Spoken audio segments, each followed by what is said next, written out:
Hey everybody, guess who it is? Guess who it is? That's right. It is Pickle, aka Tiana. Get it? Back again. It's been another hot minute. Again, gotta apologize for that. I need to do a little better with that. I need to do a little better with that. Forgive me again. I ask of you. And just want to check in and see how life's been going. Maybe try to catch up on some things as well. Have a nice little chat. We'll see. But yeah, so since it's been a hot minute, there has been still still news coverage on COVID-19, the pandemic. As we're aware, that's just about everywhere. If you are actively looking for it, no need to actively look for it because it is everywhere. Everywhere news coverage on this on COVID-19. And again, just prayers, thoughts and prayers and healing and recovery and peace. And I mean peace in a way where those that are out there like myself, that are feeling like they're on the front line sometime. I work in healthcare. No, I am not a doctor. I'm not a nurse. I work in healthcare and I'm classified as essential worker like many others that are working in the grocery stores, that are some restaurants that are in operation right now, um, hairstylists, truck drivers. There's just so many people, delivery employees that work in delivery services. There's just so many essential workers out there. Please, as much as you can, be safe. Just some of the stuff I've been looking up and finding online is just insane. So, health number one priority. We have this one temple. This is it. We can't just simply overhaul the whole body and get a new one. And I'm not talking about surgery. I'm talking like for real. This is serious. So, please take care of yourselves as much as you can. Cleanliness is godliness. I need to take that to heart as well. Pretty easygoing, I'm not wearing hazmat suits or shields or anything, but in the state of Alabama, they, as of today, 5 p.m., reissued the demand for protective face mask coverings to be worn when out in public, and it's a necessity. I've listened to both sides of this whole thing because I'm split. Like, absolutely, health and wellness trumps anything, if you ask me. On the other side, I have this side that tends to question the deeper intentions. Sometimes I don't go against the status quo just to do it for the sake of doing it and being rebellious. But I do like to question things now. Before you tell me something like, okay, I don't have the energy to research it. I don't even care. Just okay. No, the older I get, the more I realize, no, I'm responsible for myself. I can't have someone tell me how to run my life. Like, it's just so much that you can take in before you just have to start making your own decisions. But this is something that I don't want to be swayed on. If protective gear is in order, let it be in order. I've heard a lot of conspiracies out there with the face masks that are insane and some that actually make sense, but as a whole, this, let's just be honest, we can't fake these deaths. There are so many thousands and thousands of deaths that have happened. There has to be something in the air that is killing us, okay? So we have to be protective of that beyond any conspiracy theories, beyond any doubts, disbelief, or whatever. If you're trying to search for motive or what is this about, I don't understand, I don't feel the need, just whatever you can to be safe. And I'm just praying for understanding through all of this as well. And when I say peace, that's what I meant. Peace. Just it's just crazy, y'all. You're living it. If you're quarantined at home, you might have cabin fever, might be running out of things to do. You're ready to get out again, ready to start living life again. I don't know whatever the walk is, but just understanding and seeking to understand. That's important to me. While we're on that tip, there is some big stuff that has really been on me that I've been wanting to talk about for a very long time. Years ago, this is years in the making. It's going to probably be more than just one talk because it needs to happen and it's necessary. Again, Black lives do matter. All lives matter. That's not the argument. That's not the speech. Okay? Black Lives Matter because this is what is at the forefront right now.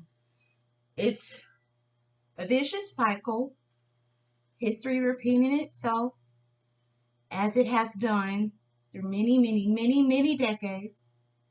And 2020 has brought us to racial tensions again. And now that we're putting a spotlight on um, I don't want to just say it's police officers because there is branches of command. There's legislative branch. There's executive. There's so much more. But yes, we are fighting against systemic racism, police brutality, inequality, and so many measures.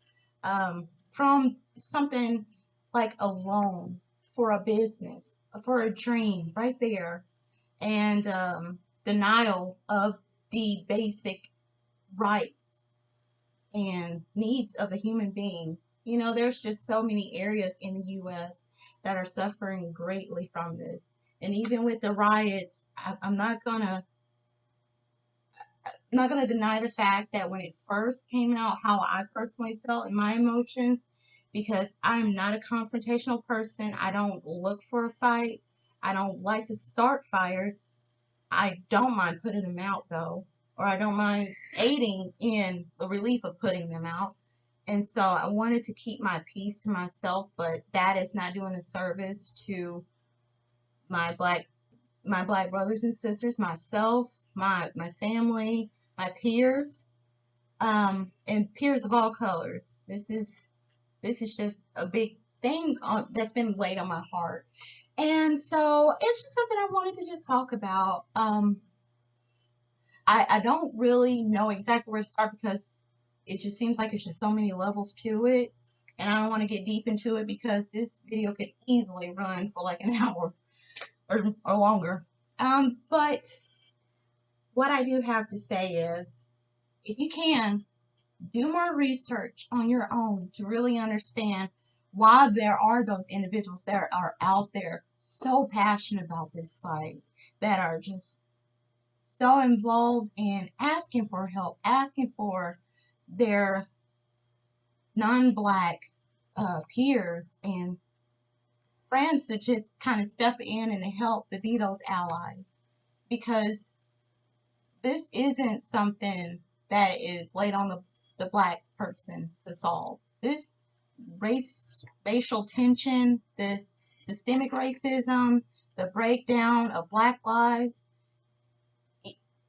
you have to understand where I'm coming from when I say it's kind of hard to put that on the people that are being oppressed. Like, you deal with it. You tell us how to treat you better. You tell us. Even if being told, can we guarantee it's going to be carried out? Can we guarantee that whatever we say or have to say is going to be received? You know, but what I will say is I'm loving seeing so many people get involved, so many people that are rallying around that in the movement, and a lot of people had a lot to say. A lot of people of different backgrounds, and just seeing that, how passionate and how there's a sense of togetherness and understanding, and really like breakthroughs are happening in these moments. And I'm thanking the Lord for that. There are so many times I found myself just telling the Lord on my own time, like, Lord, I cannot do this without you. But I also need you to keep me compassionate. And you continue to break my heart for what breaks your heart. This breaks my heart. It does. Um, if if you know someone of color, they could probably easily tell you at least one account in their lives where they've experienced some degree of racism. I myself am no different. When I was younger, it just seemed like light skinned blacks weren't as, I don't know what it was, not as known, or I can't, I don't know, I can't really explain it besides in elementary school, especially where I was raised out in the country with my grandparents in Alabama. There was maybe 2 to 3 black per classroom out of a student body, or not student body, but out of a classroom of maybe 24, 25 students on average. And there would be 2 to 3 blacks per class. And I happened to be in one of those classes, and I don't think it was something where they understood that both my parents were black. I just, I mean, we come in different shades and different eye colors, different hair styles, different, just different. Just like with Hispanics, if you look at them, there is blonde hair and blue eyes. There is darker features, dark hair, dark eyes. There's hazel eyes. You know, we all have different shades. It's just not one standard. And so back then, maybe it just wasn't something that was, I don't know, talked about as much. But it wasn't until I would say, hmm, college, believe it or not, yeah. Yeah, college was really my test. Um, as a student, I really took my studies fairly, fairly seriously. So I did pretty okay in school. I settled for B's, to be honest. B's, B plus. I was a B kind of gal. Get an occasional A. I'm like, that's awesome. That's cool. I even tried for that, and that was great. And nothing to be proud of, because focusing on studies and education is very important. I took that for granted, and I just settled for B pluses. Well, it wasn't until I was 16 years old and I had lost my dad. That was really tough for me. But I'm thanking the Lord for how everything transpired, because my dad lived in Indiana, my birthplace, in South Bend, Indiana. And at the time, I was living in Alabama. And it was just like something just hit me one night. It was like, this year, Christmas vacation in high school, you just need to go spend your time with your dad. And so Christmas vacation came.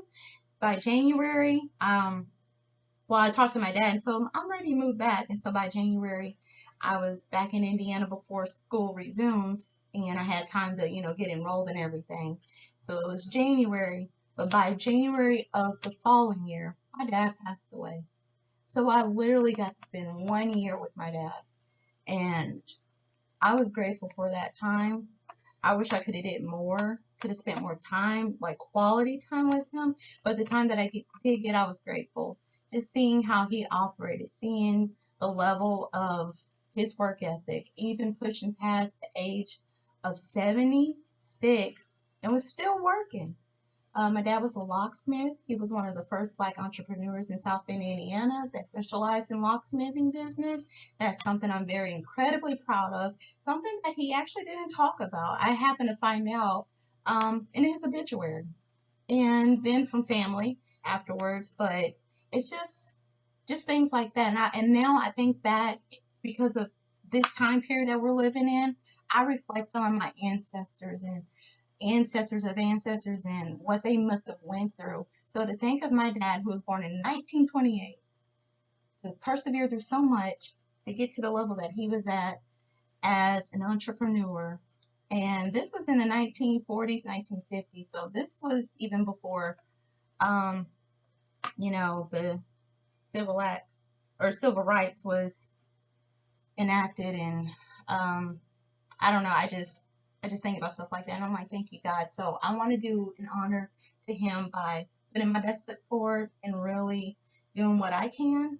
Um, so it really hit me when I lost him, and after that point, I just decided I really need to get into my education a lot more because I was dependent on my dad to have a grant in a scholarship set aside for me, and he told me about it. And I was depending on that, and I was settling for my B's. But when he passed away, it was just something ignited in me. Like, I have to do this. I have to honor my dad. And so I worked really hard my junior and senior year. And who would have thunk it to be capable of straight A's? Actually putting the effort into that. And that goes in life in general. Just putting effort into you'll be amazed at the results you see. And that's with anything. And I do believe that because I lived it. And I was blessed enough to have a few grants and scholarships to get into college. And so I had attended Holy Cross College, and it's in Notre Dame, Indiana, not too far off from where I live. So it was convenient enough to live and go to school and the nearby city. So yeah. Anyways, Notre Dame and South Bend, they're to me they're one and the same, but Notre Dame needs their own entity. The this be distinct in their own area. So yeah. Anyways, so I'm there and I'm working really hard. I'm keeping the momentum going. Like, I need to do well in my first semester and blah blah blah. So I'm doing that, and that must have caught the attention of the vice president of the school, and she actually had spoke to me and told me that she had noticed my grades. She said, actually, I remember you from orientation. I remember you sat outside the financial aid counselor's office and cried because you thought you weren't going to be able to afford the rest of your balance to get into college. And we told you we were going to take care of you. I remember that. That's how passionate I was about my education. And my brother was right there with me. And he was trying to console me the best he could, but when the vice president came over and talked to me like that, it just meant so much. And I didn't even realize it was the vice president at the time. Actually, my brother had told me after she walked off. Her first name is Tina. And he said, dude, that was the vice president of the college. I was like, wait, what? So I guess she recounted that she remembered. And she said, and now to see you excel at the level that you have been, at the degree that you've, applied your studies and effort and time, and it hasn't gone unnoticed. And I'd like to present to you the opportunity to serve on a panel where we would have high school students that are interested in college just consult with a few of our college students, ask some open-ended questions, get an idea, get a feel for college life, and see how it is. We have a varying range of students on the panel, off campus, on campus. I lived off campus, so it was actually good to take it from my aspect. And, you know, anyways, that was like one of my highlights, and that meant so much. I went into college focused on psychology, so I do have a bachelor's degree in that. It is something that at the time that I felt was more catered to my interests. It still is in some ways, but I have not pursued a career in psychology. But there was this one class that I had, and um, it was very interesting. I actually have some textbooks behind me that I still have from college. There's courses like the psychologist as a detective. There is personality psychology. That one's interesting. There's children. You can learn more about the, the little ones. Um, and then also this one, social psychology. I'm going somewhere with this, so bear with me. Social psychology. That was a very interesting course. It was very enlightening. It was very fascinating. Some of the readings and the material and the lessons that I got out of this. One in particular, I'm going to open it to the page. And this is actually what we discussed in class: prejudice. I will never, ever, ever forget this. I was the only black student in my classroom. If you can try to think back, me mentioning maybe 2 to 3 blacks per class. Kids are a little different from young adults. Well, I was the only black in the class. So when that chapter came out about prejudice, the questions, the the words, the emotions behind the words, everything was, it felt like it was unloaded that day. Any preconceived notations about blacks. This was prejudice, right? This is supposed to cover all sorts of areas. Not just saying black people. The chapter didn't say black people, but that's literally what most of the class talked about. Especially just a handful of people that were going hard. Oh, if I saw a black person on this side of the sidewalk and I happen to be on that same side, hands down I'm going to the other side. Yeah, they do just make me a little nervous, feel unsafe. Just some of the typical things that you do here. But when I was in college, this was around 2008. This was when Barack Obama was elected as the US president. So that was even brought up. It was like I was offended.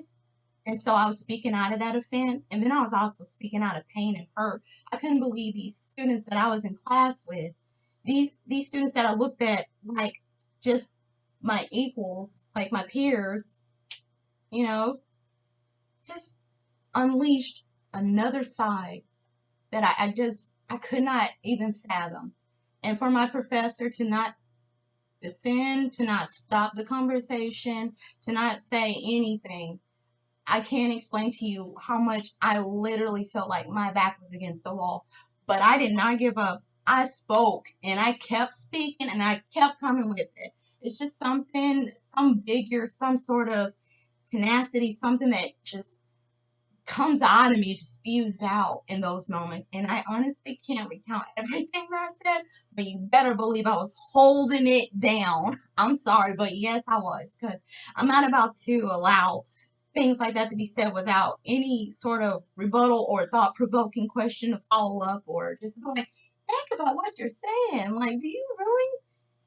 And I even was, I wouldn't say accused, but someone even said something along the lines of, and you probably voted for Obama because he's black.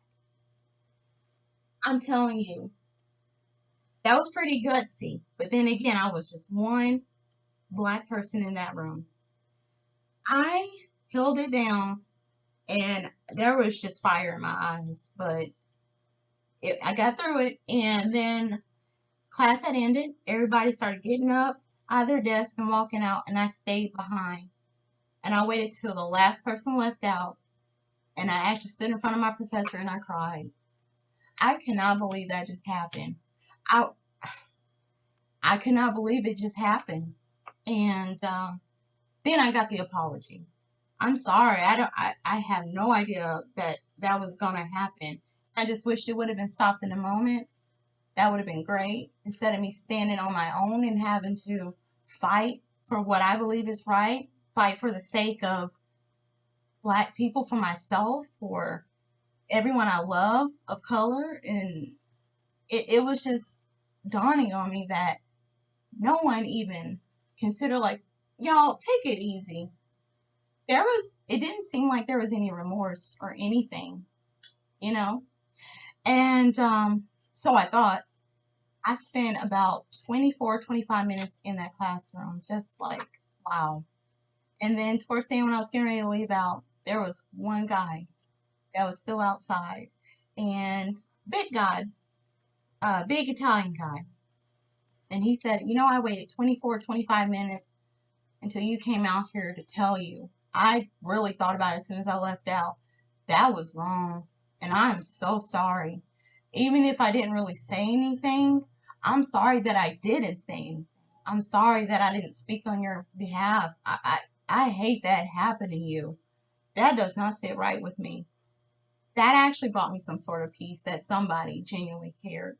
But I will tell you, from that point on, my grace a little bit decreased.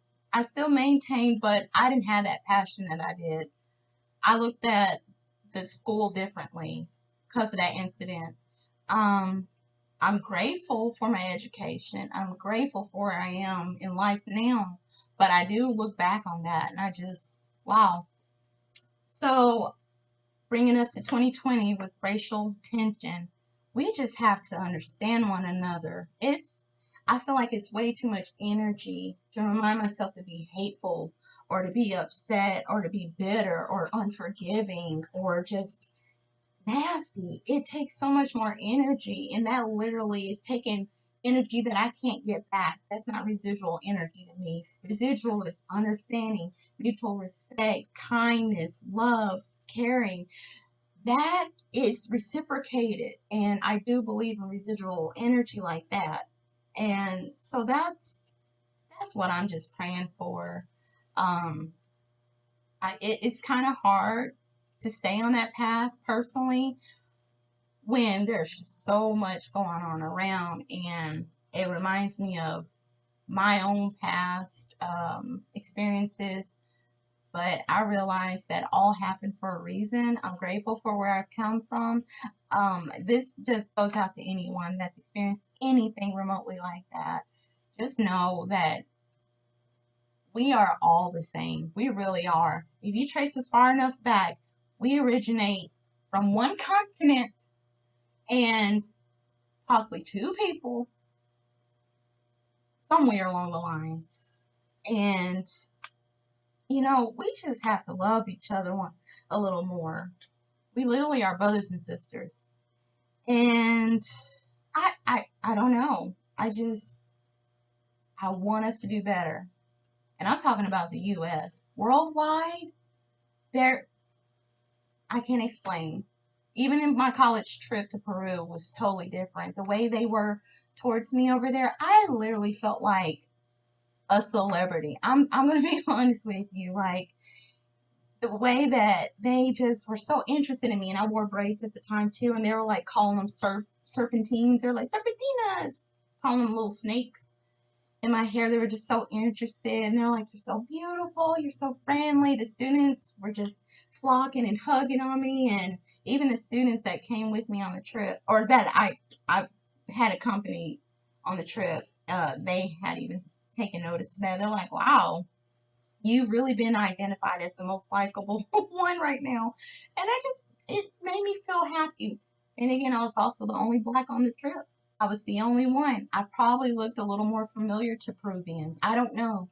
I don't know what it was. Maybe it was an innate spirit. Maybe it was the energy I was putting off. I have no idea. But I just remember I enjoyed those 2 weeks there. It was just amazing. And then coming back to the US, landing in the airport, seeing all these name brand bags again. No longer walking 30 minutes on a dirt trail to school.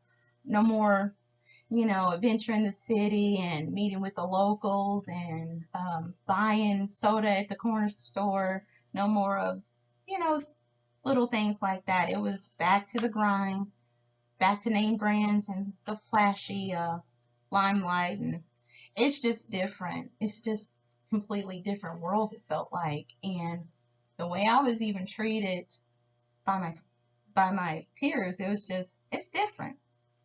So yes, I feel like this is mainly a US thing. We have to do better. We have to do better.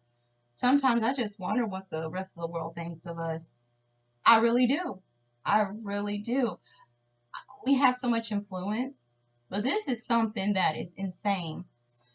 We have influenced greatly in a way that many countries are supporting the movement, and I really do appreciate that. That does warm my heart. It gives me inspiration. It gives me hope. It gives me faithfulness that things will um, change. They are changing. Change is here. This is something to embrace. This isn't something to shy away from. And just to remember that one of the little breadcrumb trails that Satan can leave behind, y'all. Watch me for a minute because I might get a little religious, but little breadcrumb trails that Satan can leave behind is offense. Offense is very strong. I've responded out of offense, out of great offense.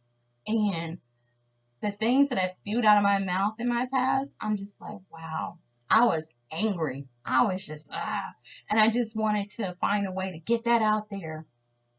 And, or even just like appalled, like, I can't believe, like, self victimizing. I can't believe that, why would this happen to me? I don't understand. There's just so much with this movement right now. Enough with the self pitying, and I say to myself, enough with the offenses. It's just time to make a change. I don't want to live in a lifestyle where I'm just looking at another person, regardless to how their upbringing was, and just look at them as if they're not worthy of equal opportunity. That's one thing I cannot do. And thank you, Lord, that it's not on my heart. But I pray for anyone that thinks that way, because we weren't born that way. We literally did not come out of the womb that way. That is learned behavior. That is taught behavior. And sometimes it can take a lifetime to unlearn something. And sometimes it takes sitting at a table with different friends, people that don't look like you, and that's okay. I love my different friends. I have so many, and I love it because I have different perspectives. I have different outlooks on life. I have different traditions and cultures that I have been, you know, opened to me, and I love it. I celebrate it. Low key, I was obsessed with the Hispanic Mexican culture. I say Mexican because I do mean Mexican culture too. But I used to be obsessed with that. And I was like, I know I was a Latina in my previous lifetime. Okay? But but no, I just embrace different. I love it. I love it. In a world where everything would have looked the same, I I couldn't. That would be such a depressing world to me. We were created different, but we were created equal. We were meant to be that way. And here I go going past my time again, but I will say there is one last thing, and I just want anyone out there to remember, you can put your mind to it, because through that spirit of offense and everything that I went through back in college, just never stop, never give up. You can achieve anything. That's right. You can achieve anything in life when you put your mind to it. To not allow that negativity, that hurt, that fear, that doubt, that discouragement, whatever it is that you feel is holding you back from just living your life out. If there is a way, because there is, but if there is a way for you to know, just hear me. It's possible. Anything is possible. I believe in that. I do. And I believe we can get through this. And um yeah, there's just something else. And this is it, I promise. The power of prayer. The power of prayer is real. And I say that because I had been on this YouTube span of watching different videos. Some of them inspirational, motivational speeches. Some were just quick Bible lessons. Some are just experiences, occurrences that have happened in people's lives and they wanted to share. I have watched this 25-year-old talk about his experience with heaven and hell. And you can see it on YouTube. It's up to like 2.6 million views right now. Still growing. That was really good. But YouTube has suggestions. So after I watched that video, I saw this Satanist, this gentleman that spoke about how he was raised with parents that praised Satan. And it was just his lifestyle. It was just what he was taught. It was what he learned. And that was just encircled him. And that's what he knew. It wasn't like a second guess if there was a hex on someone. It's just like, oh, that's what I do. And yeah, he talked about, into teenage years, darkness kind of seeped in a little more, changed a little bit behaviorally, spiritually, everything.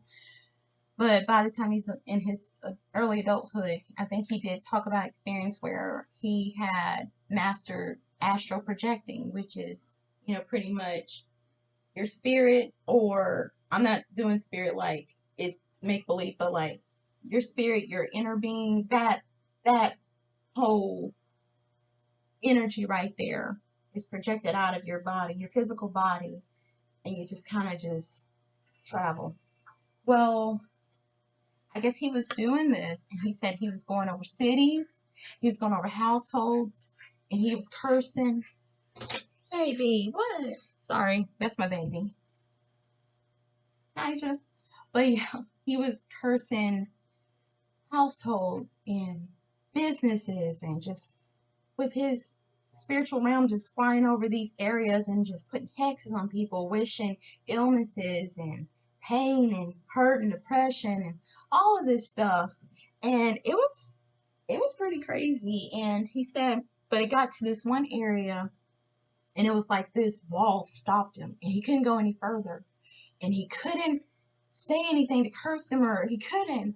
And then he said he happened to zoom down into, I don't know if it was in a building, but he saw people holding hands and praying over their city together as one. I believe in the power of prayer. In that moment, he said I couldn't do anything. I was stopped in my tracks. I could not speak ill over that city. I couldn't do this. I couldn't do that. It was like I was literally halted. And I believe not a single prayer will ever return void. It will never be bounced back. And that moment, and what he explained, he even said himself, the power of prayer works. You know, that experience changed his whole life. I'm not sure if he's a priest now. I think he did. He is a priest now. Yeah. And that one experience changed his whole life around. So if that prayer covered that city like that, believe me when I say I'm going to be praying for the nation.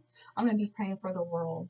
I think about my city, my state constantly, but the nation is hurting. I'm praying for it. I'm praying for the world.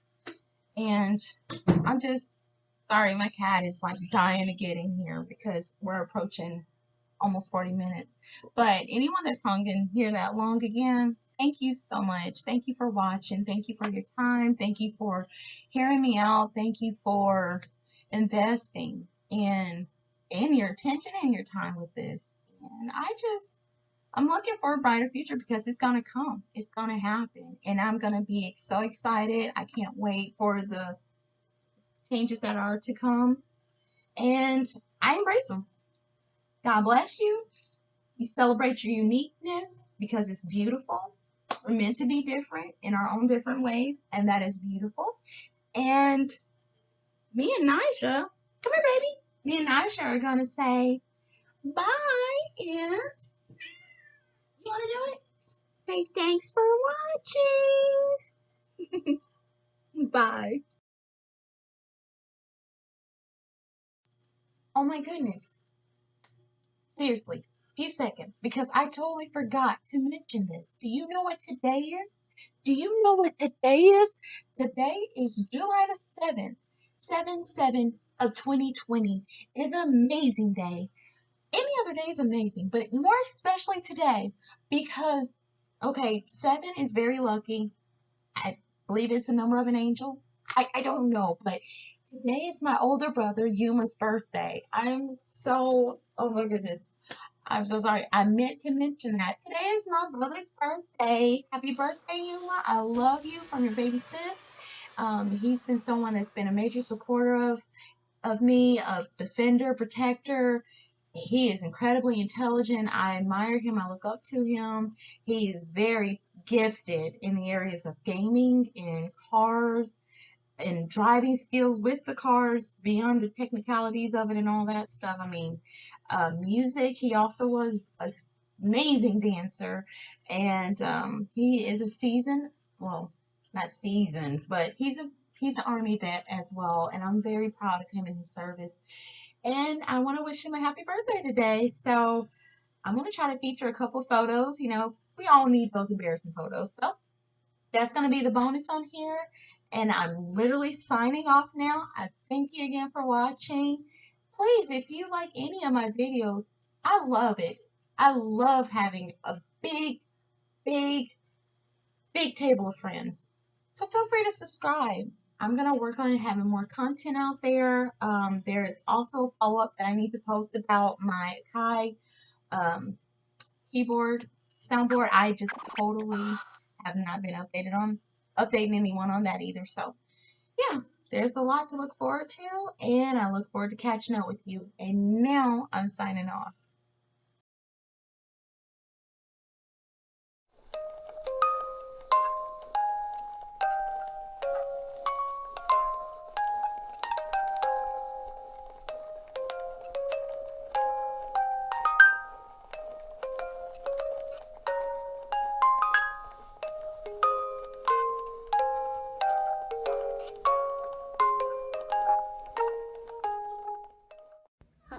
Okay, gonna give this a try because I woke up not too long ago and my voice is usually raspier in the morning. It's a little deeper. Nisha, you ready? Come here. Happy birthday to you. Happy birthday to